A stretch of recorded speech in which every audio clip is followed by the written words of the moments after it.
Good morning, friends. To continue with Black History Month stories and biographies, today's story will be about Rosa Parks. Now, I know most of us have heard about her or know a little bit about her. If you don't, that's all right. This is your first time learning about her. So let's get started. A Picture Book of Rosa Parks by David A. Adler, and it's illustrated by Robert Castilla. Rosa Parks was born in Tuskegee, Alabama, on February 4, 1913. Her mother, Leona Edwards McCulley, was a school teacher. Rosa's father, James McCulley, was a carpenter and house builder. Rosa was the great-granddaughter of slaves. Soon after Rosa was born, her family moved to Pine Level, Alabama. They lived on Rosa's grandparents' small farm where there were cows, chickens, fruit, and nut trees. In 1915, when Rosa was 2 years old, her brother Sylvester was born. Soon after that, their father left. He moved around to find work. While Rosa was growing up, she hardly saw him. As Rosa grew older, she worked on her grandparents' farm and in the nearby cotton fields. In the spring, she cleared weeds away. In the fall, she picked cotton. When Rosa was young, discrimination against African Americans were common. There were Jim Crow laws that kept Black people and white people segregated. They were kept apart on streetcars and trains, at parks and drinking fountains, in churches, hotels, theaters, and restaurants. Even the United States Army was segregated. While Rosa lived in Pine Level, the Ku Klux Klan, a band of hate-filled whites, was active there. They wore white robes and covered their faces with pointed hoods. In southern cities where elsewhere in the United States, members of the Klan marched and helped elect political candidates who shared their hatred of African Americans, Roman Catholics, Jews, and foreigners. They burned crosses and beat, tortured, and killed many African Americans. Rosa's grandfather, Sylvester Edwards, carried a shotgun to protect his family from the Klan. Rosa's mother taught Rosa to read. Then when Rosa was 6 years old, she started first grade in an old one-room school for African American children. The school was open just 5 months a year. The new brick school building for white children was open 9 months a year.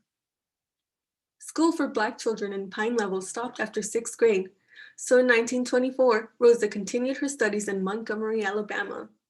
She had to leave school in 1929 because of family illness.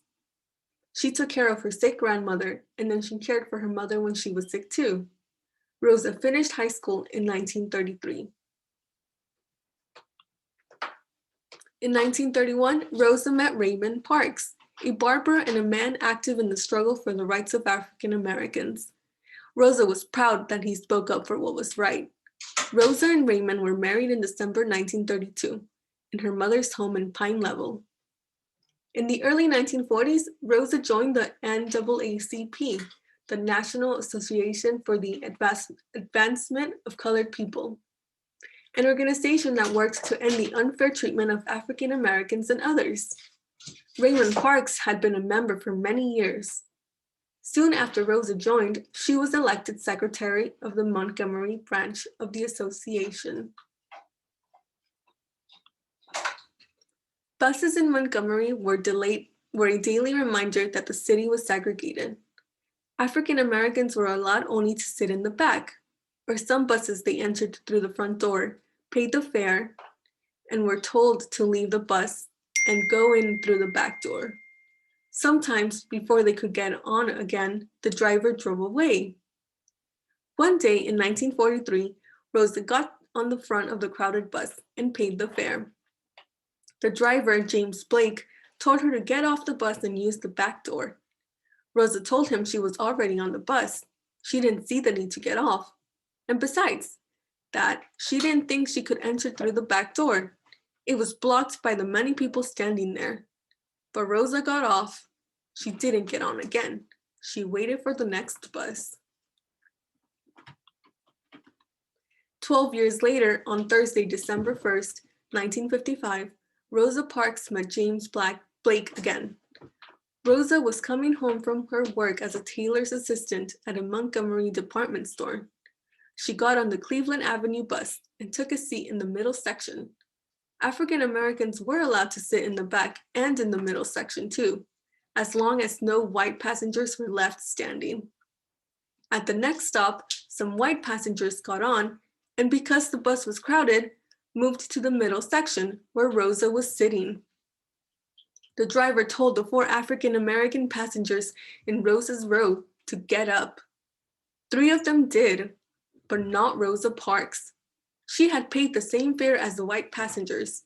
She knew it was a law in Montgomery that she give up her seat, but she also knew the law was unfair. James Blake called the police and Rosa Parks was arrested. On Monday, December 5, Rosa went to the local court and was found guilty of breaking the segregation laws. She was fined $10 plus court costs. Rosa and her lawyers appealed to the highest court. Beginning on December 5, to protest the arrest of Rosa Parks, African Americans in Montgomery refused to ride the public buses. They found other ways to get to work. Many walked, some as far as 12 miles. The bus boycott was led by Dr. Martin Luther King Jr., the new minister at the Dexter Avenue Baptist Church. On Monday evening, December 5, he spoke to a large crowd. He explained the reason for the boycott. "There comes a time," he said, "that people get tired, and we are here this evening to say that those who have mistreated us so long, that we are tired of being segregated and humiliated, tired of being kicked about by the brutal feet of oppression." The boycott lasted more than a year. During that time, almost no African Americans rode a public bus in Montgomery, Alabama. Rosa Parks, Dr. King, and many others were arrested. Homes of boycott leaders were bombed. On November 13, 1956, the United States Supreme Court ruled that segregation on public buses were against the law.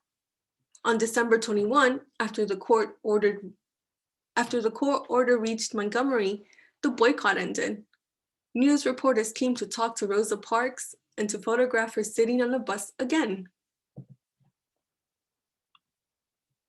For some people, the civil rights movement in the United States, the fight for the rights of all people to be treated as equal, began with the arrest of Rosa Parks.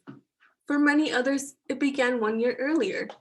In May 1954, the Supreme Court had ruled that separated schools for Blacks and whites were unequal and against the law.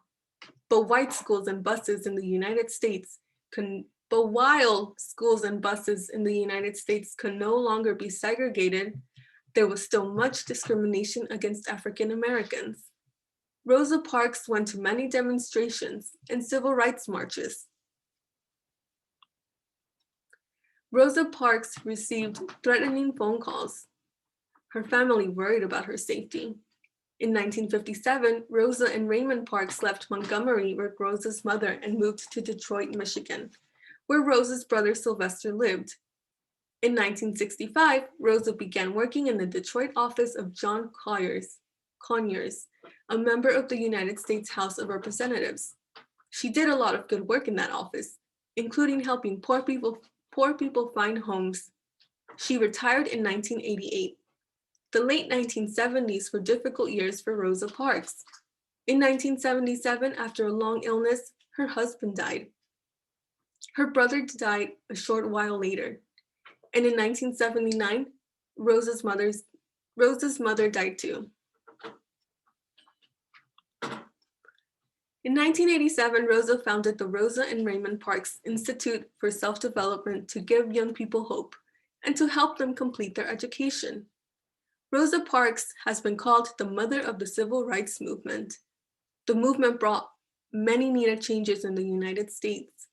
It is now against the law for Americans to discriminate against people because of their race, color, religion, or nationality, at work or in restaurants, hotels, and other public places. The right of every citizen to vote is protected. Rosa Parks had received many honors, among them the Spingarn Medal, the Martin Luther King Jr. Nonviolent Peace Prize, the Eleanor Roosevelt Woman of Courage Award, and the Presidential Medal of Freedom. Cleveland Avenue in Montgomery was renamed Rosa Parks Boulevard. But perhaps the greatest reward for Rosa Parks is seeing people of all races on buses and in public schools, and other places being treated fairly with the respect all people deserve. The end.